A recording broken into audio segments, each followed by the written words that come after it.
আপনি দেখবেন আপনার পাড়ায়, আপনার এলাকায় ডান দিক বাঁ দিক সামনে পিছনে তাকিয়ে কোনো ভদ্রলোক, ভালো লোক, শিক্ষিত লোক, ভালো লোক, মার্জিত লোক, সভ্য লোক বিজেপি করে না বা করবে না।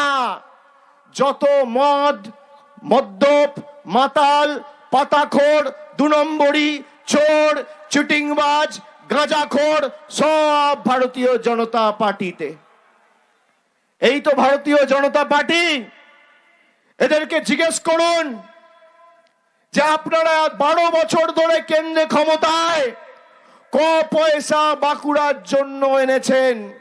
আমার মনে আছে আমি 2023 সালে দুর্গাপুর থেকে যখন বাঁকুড়া শহরের দিকে যাচ্ছিলাম, আমি এই সালতোরায় এখানে খাদান কর্মী, পাথরের খাদানে যারা কাজ করেন সেই কর্মী ভাইদের সাথে কথা বলেছিলাম। তারা তাদের সমস্যার কথা বলেছিল, আমি শুনেছি। কারা এখানে খাদানের সাথে যুক্ত ছিলেন বা এখনো যুক্ত রয়েছেন একটু হাত তুলুন তো, একটু হাত তুলুন তো। কারা যুক্ত ছিলেন বা যুক্ত আছেন? বসে তুলুন, দাঁড়াতে হবে না, বসে তুলুন।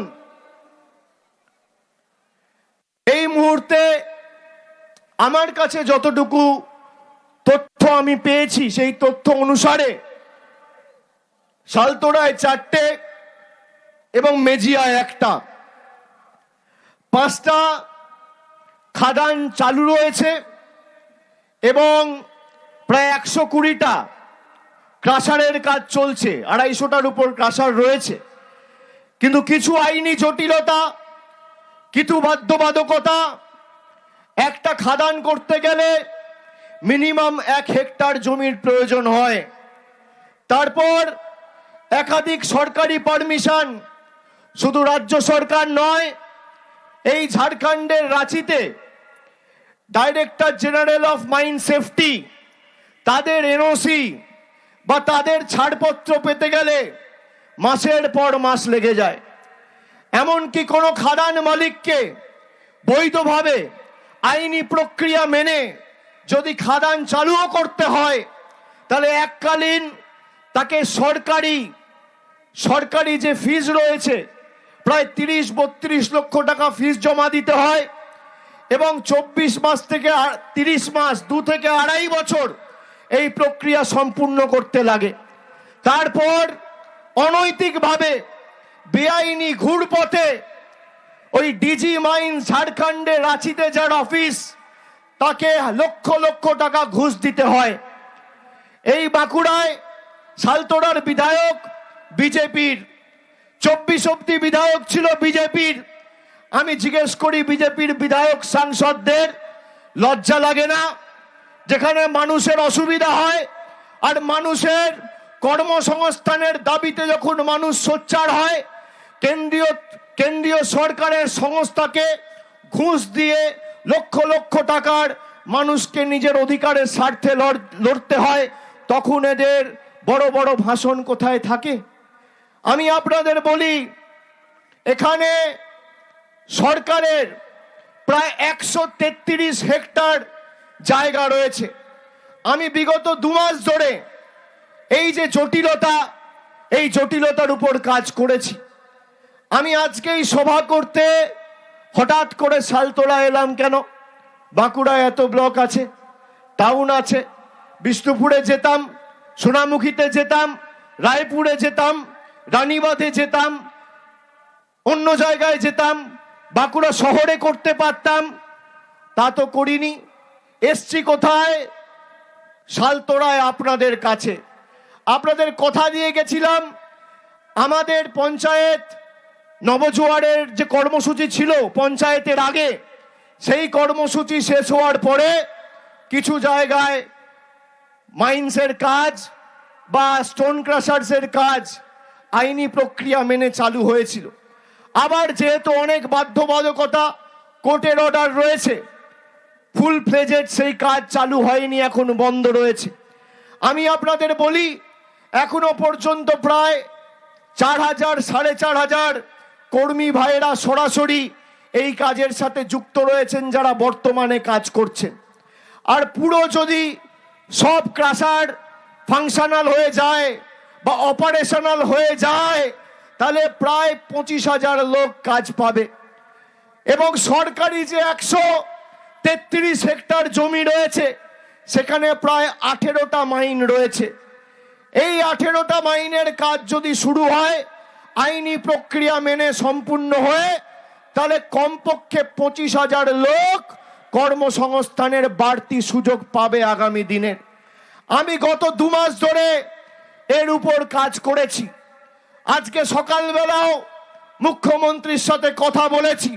মুখ্যমন্ত্রীর দপ্তর থেকে সরকারি বিভিন্ন বিভাগ, সংশ্লিষ্ট দপ্তর, আধিকারিকদের নির্দেশ দেওয়া হয়েছে যে পুরো প্রসেস রিভিউ করে আগামী 2 মাসের মধ্যে মার্চের 31 তারিখের আগে সব কাজ চালু করে বাড়তি 25,000 লোকের কর্মসংস্থানের ব্যবস্থা করতে হবে।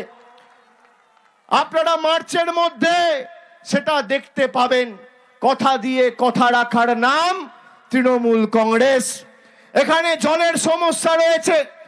আমি ছাতনা দিয়ে যখন যাচ্ছিলাম নবজোয়ারের সময়, আমাকে যাওয়ার সময় কিছু মহিলারা বলল, দাদা জলের সমস্যা রয়েছে অনেক দিন ধরে।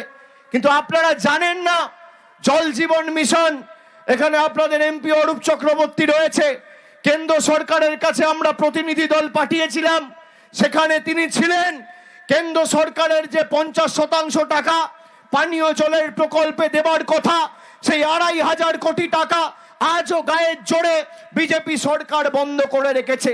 আর আমাদের সরকারের 2500 কোটি টাকা দেওয়ার কথা ছিল, আমাদের সরকার 4,560 কোটি টাকা দিয়েছে। আর কেন্দ্র সরকারের টাকা এই নরেন্দ্র মোদীর সরকারের টাকা, এই সৌমিত্র খাঁ সুভাষ সরকারের টাকা এখনো পর্যন্ত মোদী সরকার গায়ে জোরে গাজোয়ারি করে আটকে রেখেছে। বলুন, এদের আগামী দিন উচিত শিক্ষা দেবেন না? যারা আমাদের জলের টাকা, যারা আমাদের বাড়ির টাকা, যারা আমাদের রাস্তার টাকা, যারা আমাদের সর্বশিক্ষা মিশনের টাকা, জল জীবন মিশনের টাকা গায়ের জোরে আটকে রাখে, তাদের উচিত শিক্ষা দেবেন কিনা? আজকে আমি বাঁকুড়ার মায়েদের ভাইদের জিজ্ঞেস করতে চাই। 2021-এর বিধানসভায় আপনারা তৃণমূলকে বাঁকুড়ার 12টা আসনের মধ্যে 4টি আসনে জয়যুক্ত করেছিলেন, বাকি 8টি থেকে জিতেছিল বিজেপির প্রতিনিধিরা। 2024-এর লোকসভায় 4 বেড়ে আমাদের 6 হয়েছে। এখন তৃণমূল 6 আর বিজেপি 6। বিষ্ণুপুর লোকসভার একটা আসন পড়ে খণ্ডঘোষে, আর বাঁকুড়া লোকসভার একটা আসন পড়ে পুরুলিয়ার রঘুনাথপুরে। তাহলে একদিকে বিষ্ণুপুরকে 6 মারতে হবে, আর একদিকে বাঁকুড়াকে 6 মেরে, দুটো 6 মেরে 12-0 তৃণমূল কংগ্রেসের পক্ষে আগামী দিন করতে হবে। 8-4 নয়, 7-5 নয়, 6-6 নয়, 7-5 নয়, করতে হবে 12-0 তৃণমূলের পক্ষে। তৃণমূল জিতলে আপনি আপনার অধিকার পাবেন।